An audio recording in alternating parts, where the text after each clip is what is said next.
guys, so welcome back to my vlog. So today guys, meron akong isi-share sa inyo na isang rebonding cream na 3-in-1, which is itong Caludia Keratin Firm 3-in-1 rebonding.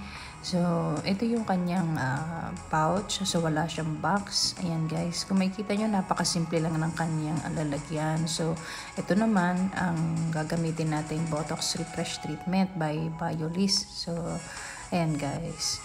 Okay, so ang gagawin natin today is Rebond Brazilian. So, ayan guys. So, ito, yung buhok na gagawin natin. Kung makikita nyo guys, virgin hair si Madam. And then, maikli lang ang kanyang buhok. At yung kanyang strand ng buhok ay hindi rin ganoon kakapal. Although, medyo buhaghag na rin talaga siya. So, ayan na nga guys, nag-apply na si Neneng B ng gamot.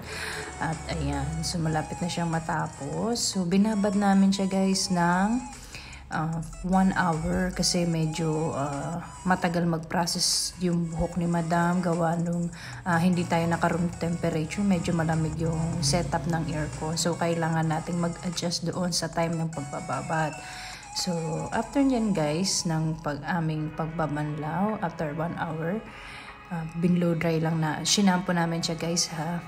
Shinampo namin, and then nag-blow dry na kami, and then nag-proceed na kami dito sa application naman ng Biolis Botox Refresh Treatment. So, ayan guys, continuous lang yung application hanggang makover natin yung full head niya. So dito guys, kung mapapansin nyo naman yung buhok ng ating client is nagkaroon na rin ng improvement doon sa previous curl niya. So ayan, medyo nag-straighten na siya. So guys, dito yung process na ginagawa namin is isang plansyahan na lang talaga siya guys. So hindi na kami magdo-double iron. Ayan. So after ng pang rebond, hindi na namin siya ipa-plancha. Ang ginagawa lang namin is direct na kami nag-a-apply ng Brazilian Botox. So, ayan guys.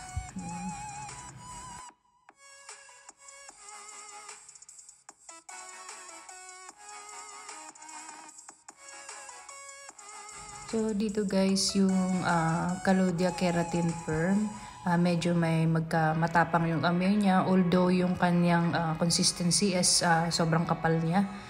So kailangan mo talagang i-emulsify sa buhok each section para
kailangan din natin guys i-consider yung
bumagsak. So, ayan guys.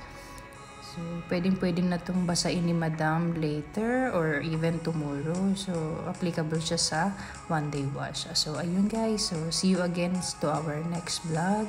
So, thank you guys for watching. Bye-bye.